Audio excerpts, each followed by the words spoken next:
Olá pessoas, eu me chamo Michael e vou gravar mais um vídeo para vocês. Só que dessa vez eu vou falar um pouquinho sobre os plateumintos, sendo que eu já gravei um vídeo sobre os quinidários e sobre os poríferos. Todos esses seres pertencem ao reino dos animais.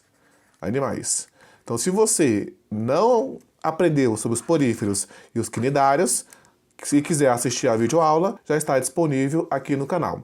Vamos lá.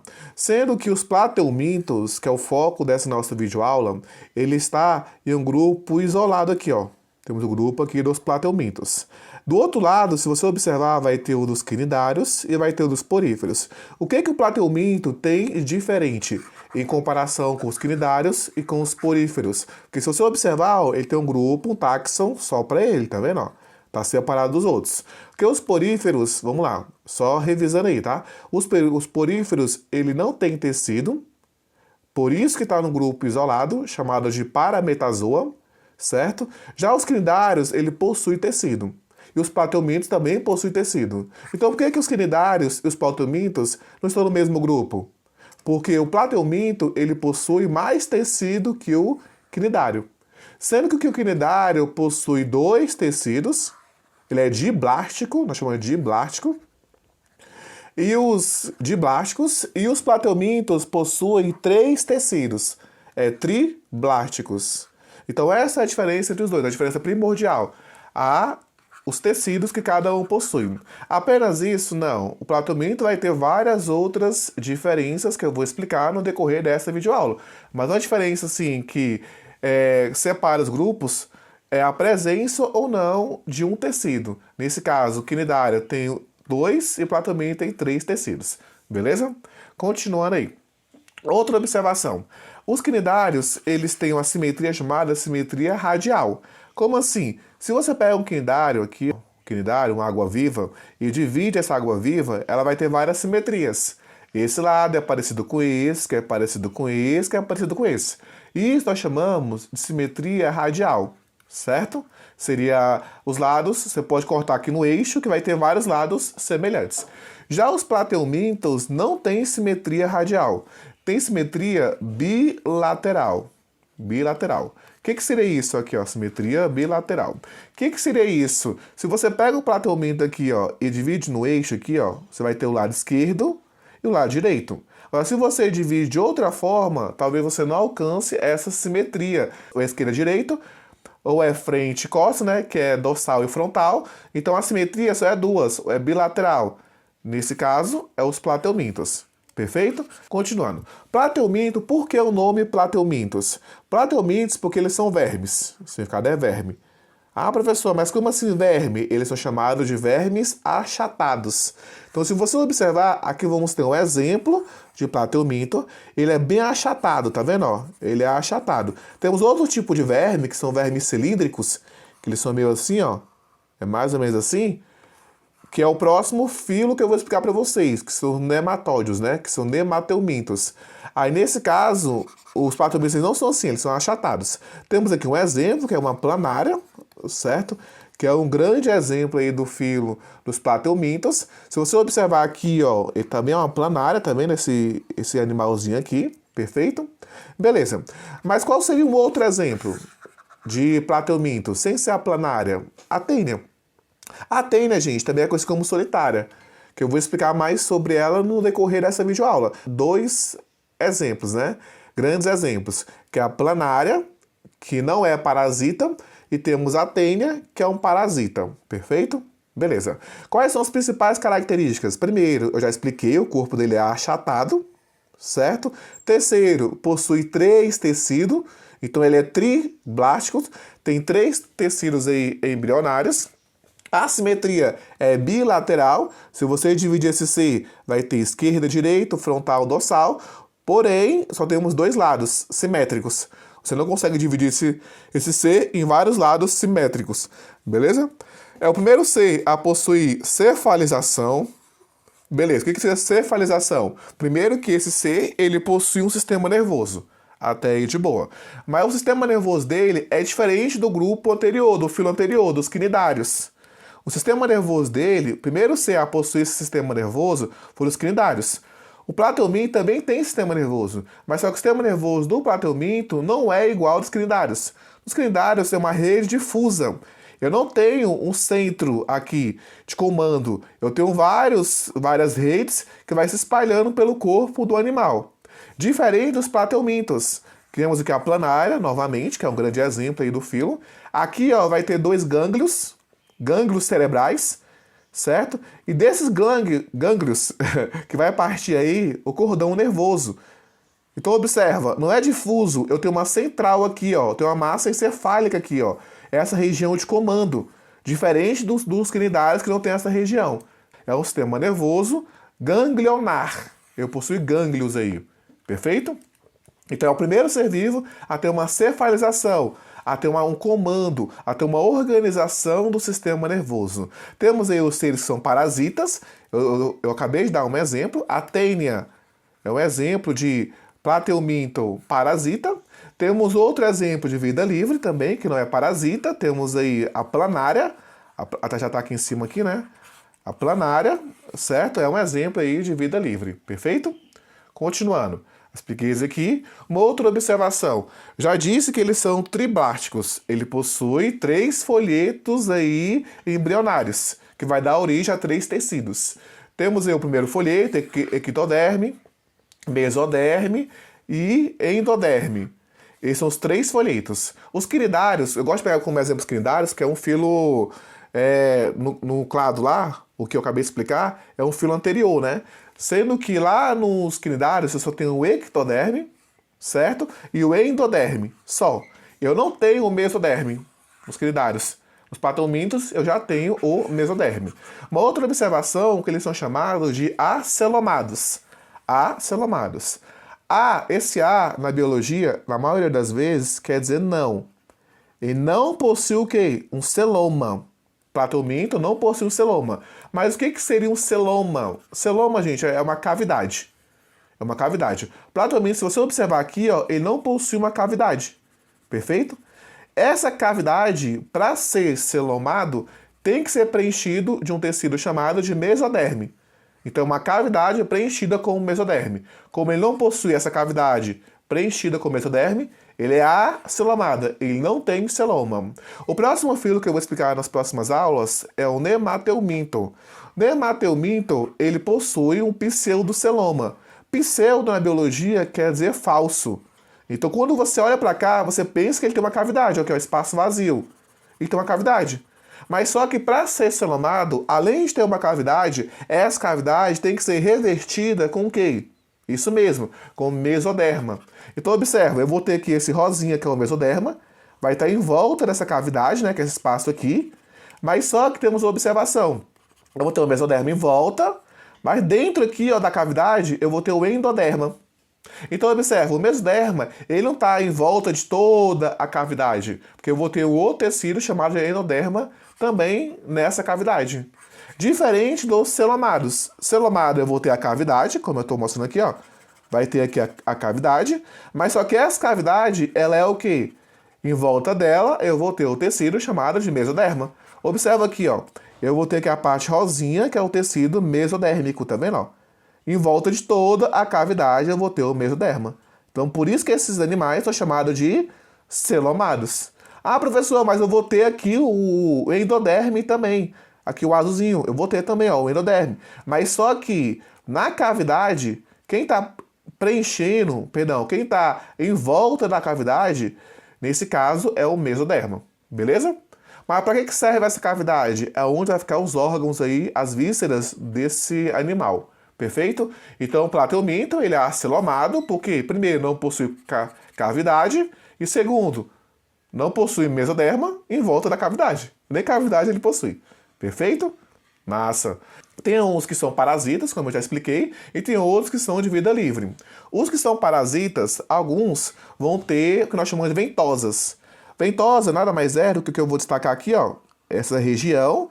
Qual é a função dessa região aí que eu acabei de destacar? Ele serve para grudar no hospedeiro.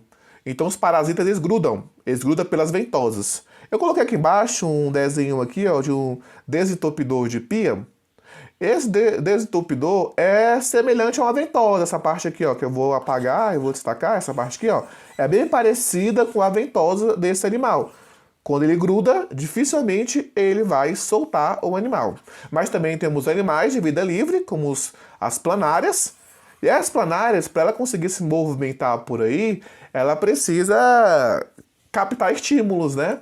Nesse caso, ele vai ter alguns olhos primitivos para captar aí a luminosidade.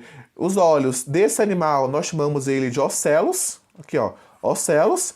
Não serve para ver imagem, tá, gente? Ocelos é apenas para saber a direção da luz. Só isso. São os ocelos, beleza? Olhos primitivos. Continuando aí. Os platomintos, eles são divididos em várias classes.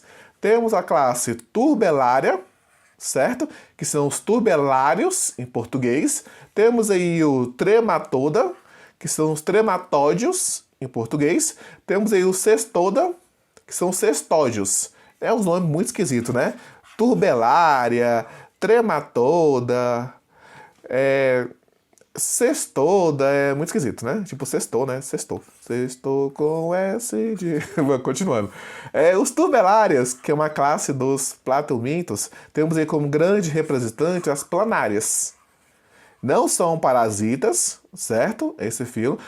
Perdão, essa classe, e vai ter vários cilos. Por isso que é turbelárias, porque quando ela vai se movimentando, ela vai ter uns ciliozinhos que vai também fazendo movimento na água, vai causando os turbilhões.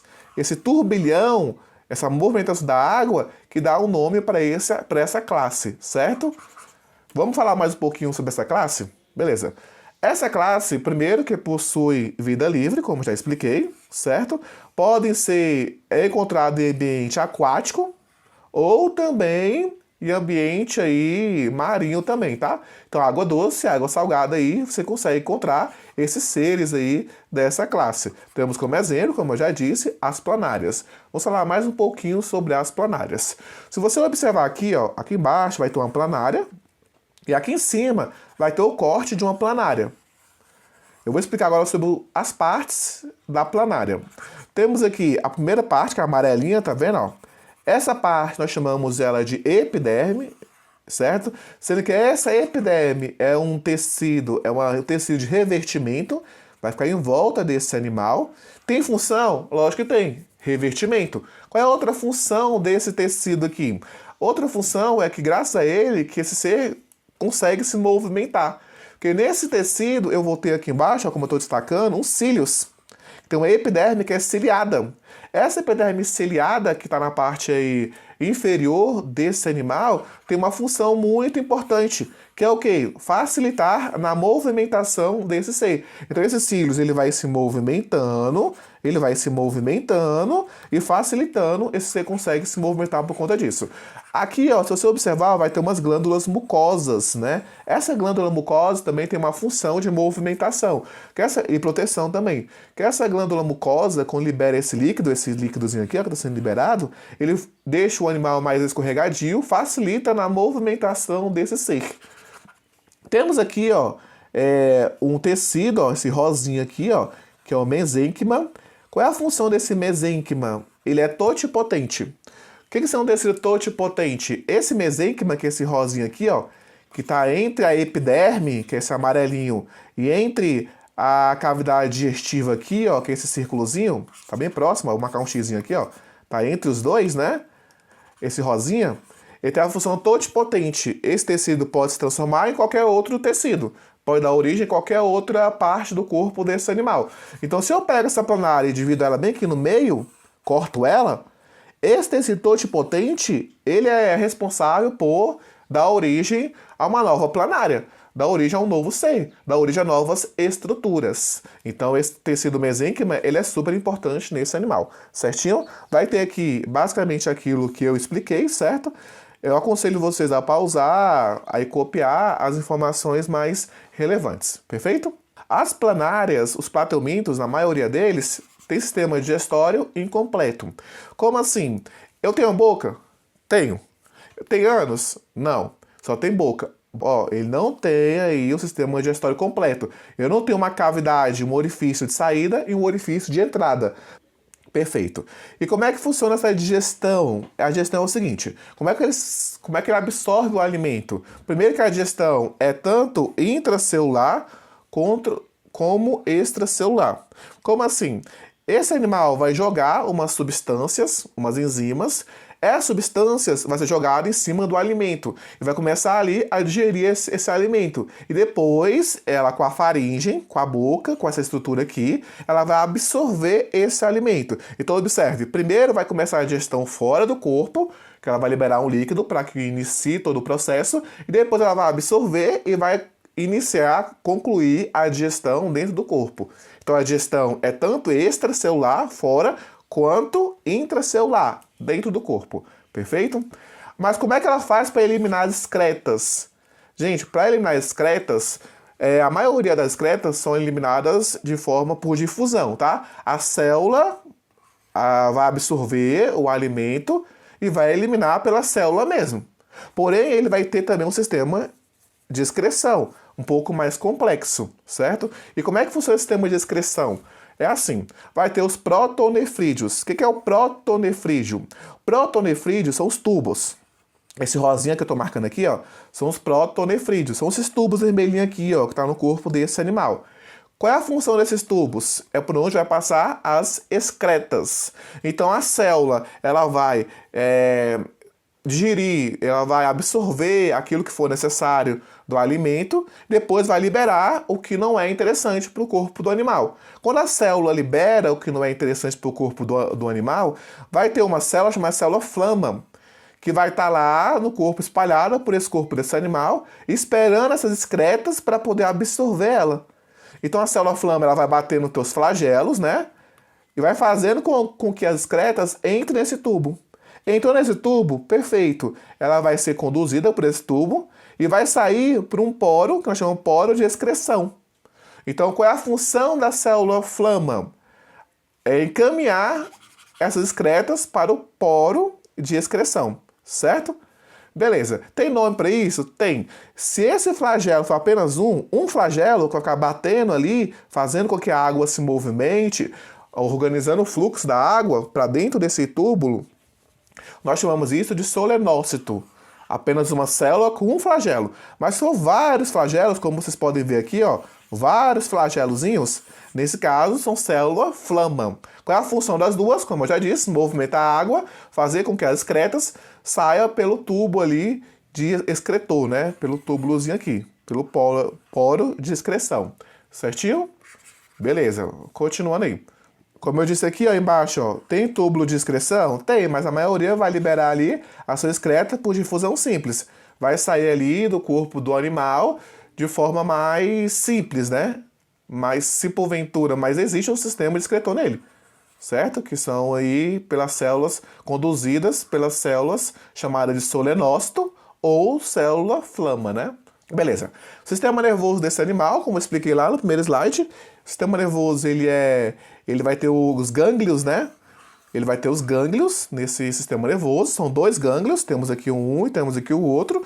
É como se fosse central, tá? Vamos ter aqui o comando, vai estar nesses gânglios.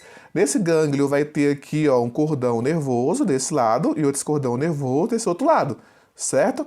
Então esse sistema ele é mais complexo do que aquele que a gente presencia nas águas-vivas, nos quinidários. Ele tem uma central aqui de comando, perfeito? Massa. Ó, os ocelos, aqui essa imagem que dá para entender realmente a função dele, ó, temos aqui os ocelos, né, que são os olhinhos dele, o olho primitivo. Apenas a função dele, qual é a função dele? Captar a imagem? Não, a função dele é apenas enviar a informação para o sistema nervoso, para os gânglios, sobre a presença ou a ausência da luz. Só isso, a direção da luz, perfeito? Próxima classe, já falei sobre as turbelárias, né? Acabei de explicar sobre as planárias. Agora vamos falar sobre o trematoda. O trematoda, gente, ele nesse caso aqui, já são parasitas, tá? Temos aqui os esquistossomos. Esquistossomo, gente, é um parasita, tá vendo como ele vai ter as ventosas? Nada mais é que é para grudar no seu hospedeiro, tá? Massa. Ó, o trematoda vai ter os ectoparasitas e os endoparasitas. Quando você escutar a palavra ectoparasita, você vai associar que tem animais dessa classe que fica presa a um ser. Como assim presa? Ela gruda na parte externa do ser, em alguns peixes e por aí vai. E também tem os endoparasitas. O esquistossoma, ele é endoparasita, porque para ele conseguir se desenvolver, ele tem que ficar dentro do ser. Então, ecto quer dizer fora do ser, ele parasita fora, e endo quer dizer dentro do ser. Temos aqui, ó, de novo, aquele mesmo exemplo que eu acabei de mencionar, o esquistossomos aqui, ó, certo? Aqui é o nomezinho bonitinho, ó, esquistossoma, nesse caso aqui é o Mansone, certo? Aqui, ó, vai ter a fêmea, nessa espécie, né? Vai ter a fêmea e vai ter o macho, que é esse maiorzinho aqui, ó. Observa que a fêmea fica dentro do macho, num canal chamado de ginicóforo, tá? Ginicóforo, um nome bem esquisitinho, né? Ginicóforo. Aí a fêmea, que bonitinha, ela fica aqui dentro, também, não, do macho, ó. Massa? Continuando. Aqui do outro lado, ó, vai ter as ventosas, como eu já expliquei já, que serve pra fixar, né? Pra grudar no ser. Massa? Esse ser, ele vai produzir um muco, vai produzir uma substância que vai proteger ele também. Quando ele tá dentro de quando ele tá parasitando, tá dentro de outro ser, né? Ele vai produzir um muco que vai servir como defesa. Agora vamos para a classe cestoda, tá? Cestoda, gente, cestoda aqui, ó, que são os cestódios, né? Temos como exemplo as tênias, também chamada de solitária. É um verme muito esquisito, tá vendo? Ele é achatado, né? Muito estranho ele, certo? Você consegue observar aqui as características. Ele também vai ter ventosas, que vai servir para poder fixar aí, certo? E vai ter essa região aqui, ó, que nós chamamos de scólex. Esse scólex, que é essa região, a cabeça dele, certo? Essa cabeça é ela que vai produzir o corpo desse animal, lá no início da sua vida. E no decorrer da sua vida também. Esse corpo ele é dividido em vários pedacinhos, várias fatiazinhas. Esses pedacinhos nós chamamos elas de proglotes. Então são vários proglotes que vai ser produzido por conta dessa estrutura inicial aqui, proglotes. Então a reprodução desse ser acontece por conta desses proglotes. Eles são hermafroditas. Como assim? Nesse mesmo ser vai ter um macho e vai ter a fêmea. E como é que ocorre a fecundação? Nos proglotes. Libera os proglotes. Nesse proglotes vai ter vários filhotezinhos. Ó, temos aqui a tênia, tá vendo? Essa mulher tá segurando o verme, certo? Essa aqui é a tênia. Essa aqui é a tênia lá no intestino, dentro da pessoa. Ela se fixa aqui, ó, se prende no intestino e não solta, tá, gente? Às vezes você consegue eliminar todos os proglotes, mas você não consegue eliminar a cabeça dela, que é o scólex. Você não consegue eliminar a cabeça aqui, ó, que é o scólex. Ela continua presa. E se você não conseguir eliminar o scólex, ela vai crescer novamente e vai conseguir continuar te infectando as suas fezes, né? Continuar se reproduzindo, certo? Dentro do corpo de uma pessoa, normalmente só tem uma tênia, porque ela sozinha já faz um grande estrago, que ela fica competindo com você, com a questão de alimentos. Então ela libera substâncias para que não surja outra tênia ali. Porque se tiver mais de uma tênia, uma superpopulação de tênias, a pessoa pode morrer. A intenção do parasita não é matar. A intenção do parasita é sobreviver. Então essa é uma forma dele sobreviver. Ele sozinho ali. Por isso que é solitária. Só uma dentro de um indivíduo. Perfeito?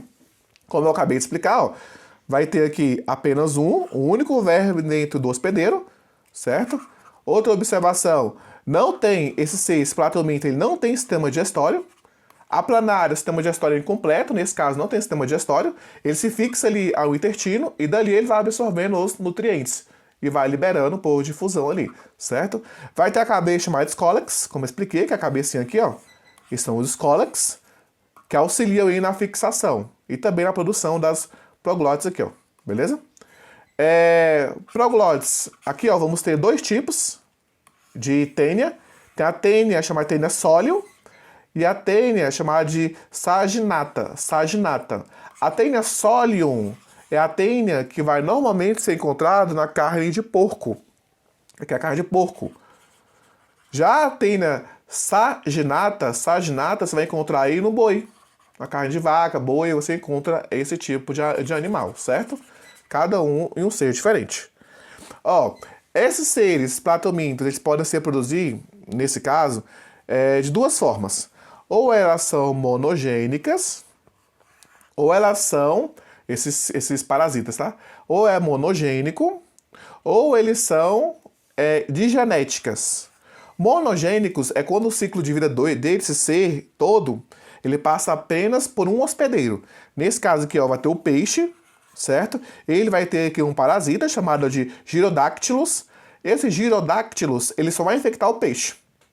Temos aqui os outros que são digenéticas. Digenética não, eu vou ter vários estágios, né? Eu vou ter um parasita intermediário. Nesse caso aqui vai ter o Esquistossoma mansoni, que vai infectar aí tanto o ser humano quanto os caramujos.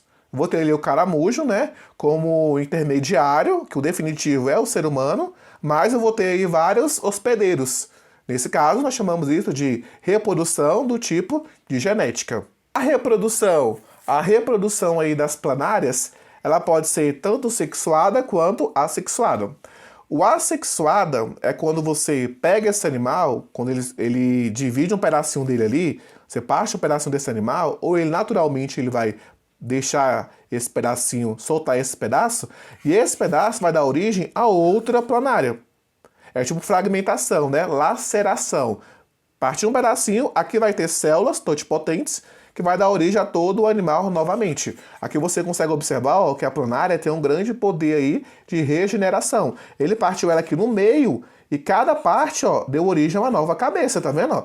Isso aqui é um tipo de reprodução chamada de assexuada, do tipo laceração, também chamada de ficção, né? Fissão, que seria o quê? A divisão do corpo desse animal. Perfeito? Massa. Já tem outros seres que vão se reproduzir de outras formas.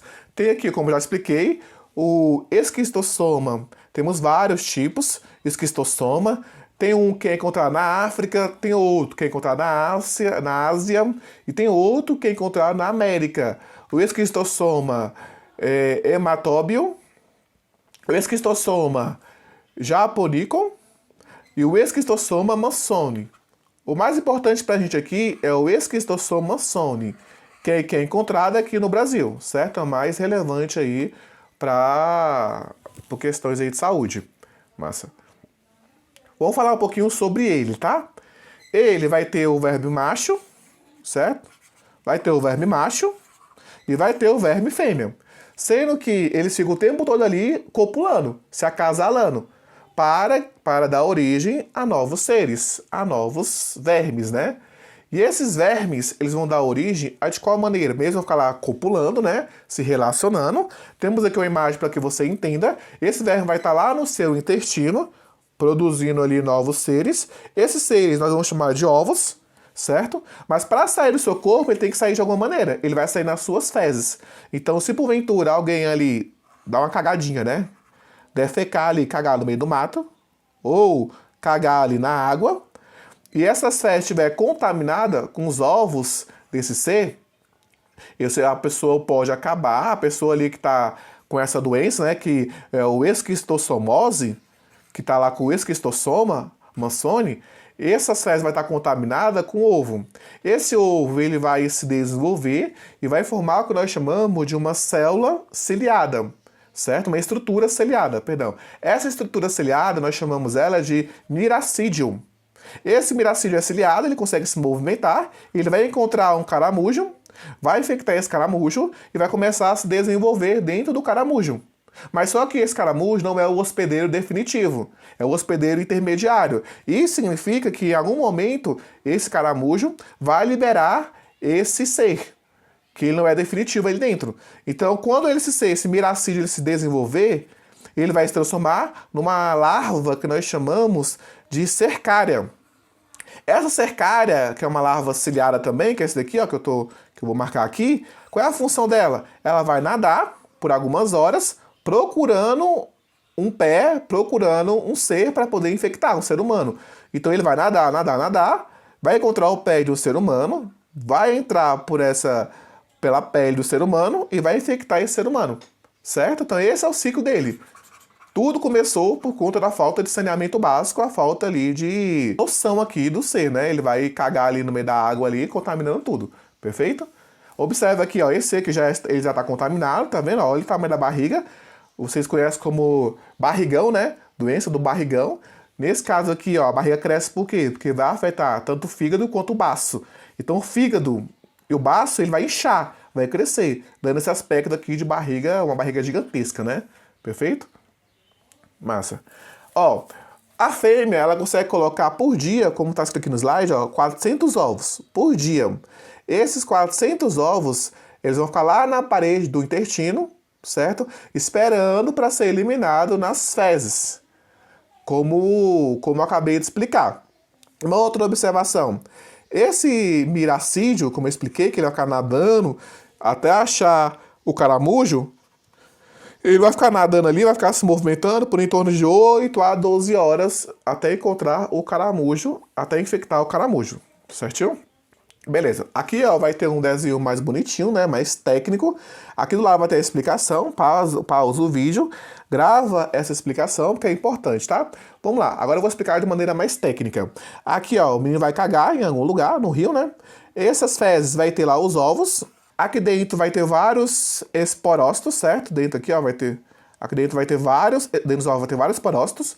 Esse esporócitos, que é primário, né? Vai se desenvolver de forma sexuada. E vai se desenvolver em esporócito secundário. E esse esporócito secundário, gente, vai se transformar depois em cercária. Sendo que essa cercária aí, antes, ele tem um estágio de miracídio. Então esse miracídio, que lá dentro vai ter vários esporócitos secundários, vai infectar aqui o nosso caramujo. Depois de infectar esse caramujo, ele vai se desenvolver e o miracídio pode dar origem até 200 mil cercárias. Então observa, o miracídio vai dar origem a muitos outros seres. E essas cercárias vai ter aí um prazo aí de mais ou menos, no máximo 48 horas para poder infectar um ser humano. Ela não consegue sobreviver por mais que isso, tá, gente? Massa. Aí infectou o ser humano.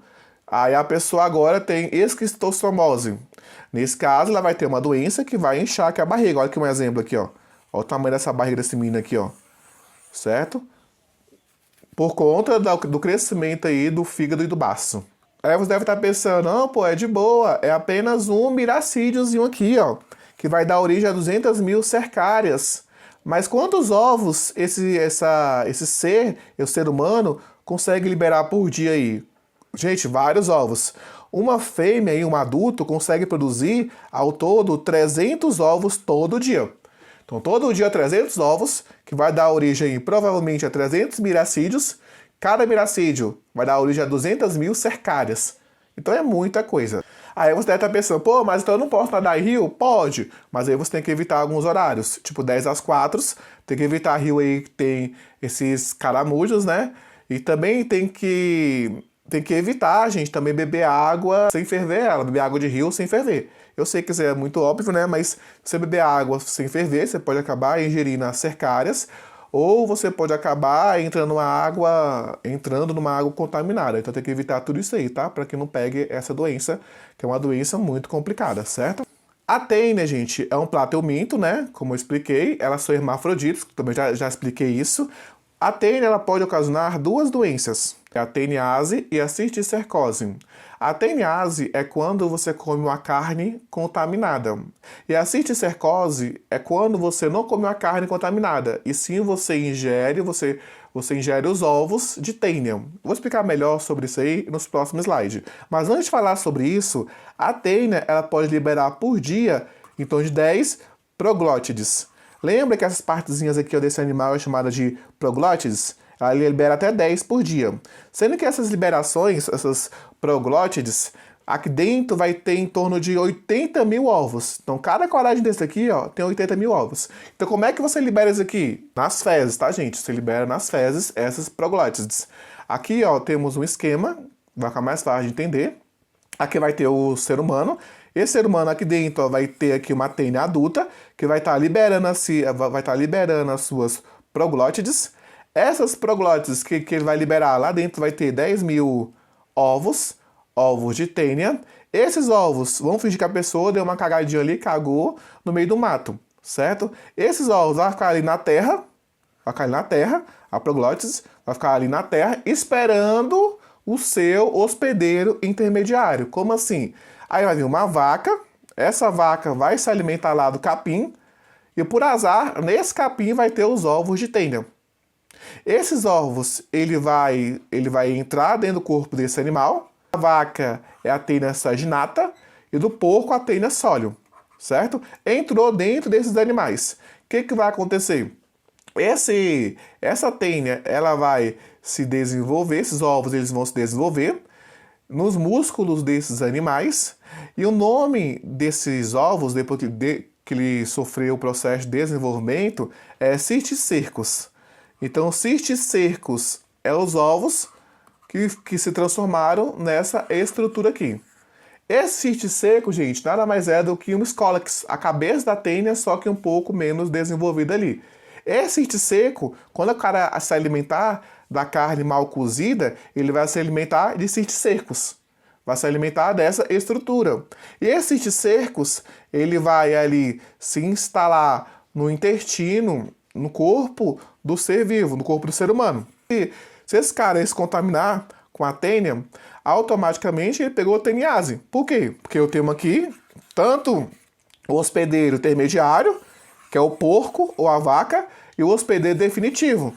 O nome disso, teniase. Agora, se esse cara, porventura, tá ali passando ali, vai pegar uma alface, e esse alface tiver os ovos de tênia, por algum motivo, e ele consumir esse alface sujo com ovos de tênia, nesse caso, esses cisticercos vai se desenvolver dentro do ser humano. Aí nós temos um problema, porque esse cisticerco pode desenvolver no músculo do ser humano, certo? Que aí não é tão letal, mas também pode se desenvolver no cérebro do ser humano. Aí nesse caso que nós vamos ter a cisticercose, que nesse caso não tem um intermediário, ele se desenvolveu todo dentro do ser humano. Massa. Temos aqui uma outra imagem. Como essas informações são muito confusas, né? Eu trouxe aqui outra imagem para vocês. Ó, novamente, foi liberado ali na terra, certo? Essas proglótides. Essa proglótide vai ter vários ovos lá dentro. O animal ele vai consumir esses ovos. O porco, a vaca vai consumir, o boi vai consumir esses ovos. Esses ovos aqui, ele vai entrar dentro do corpo desse animal, certo? E vai se instalar na musculatura desse animal. Como que ele vai fazer isso? Através de uma estrutura já desenvolvida, chamada de cisticercos. Esses cisticercos, quando o ser humano aqui, ó, se não cozinhar de forma adequada a carne desse porco, ele vai consumir, ele não vai conseguir matar o cisticerco e, consequentemente, ele vai consumir o cisticerco, que vai parar lá no intestino dele, que vai se instalar nos músculos dele e por aí vai. Pessoal, chegamos ao fim de mais uma videoaula. Eu sei que é muita informação, mas se você tiver dúvida, gente, eu aconselho voltar a esse vídeo, eu aconselho a anotar as informações que está no slide, que a intenção é essa mesmo, eu coloco informação para facilitar um pouco o entendimento. Se mesmo assim ainda você tiver dúvida sobre esse conteúdo, deixa uma perguntinha aí nos comentários que eu vou responder o mais rápido possível. Pessoal, eu vou ficando por aqui. Tchau, tchau e até a próxima.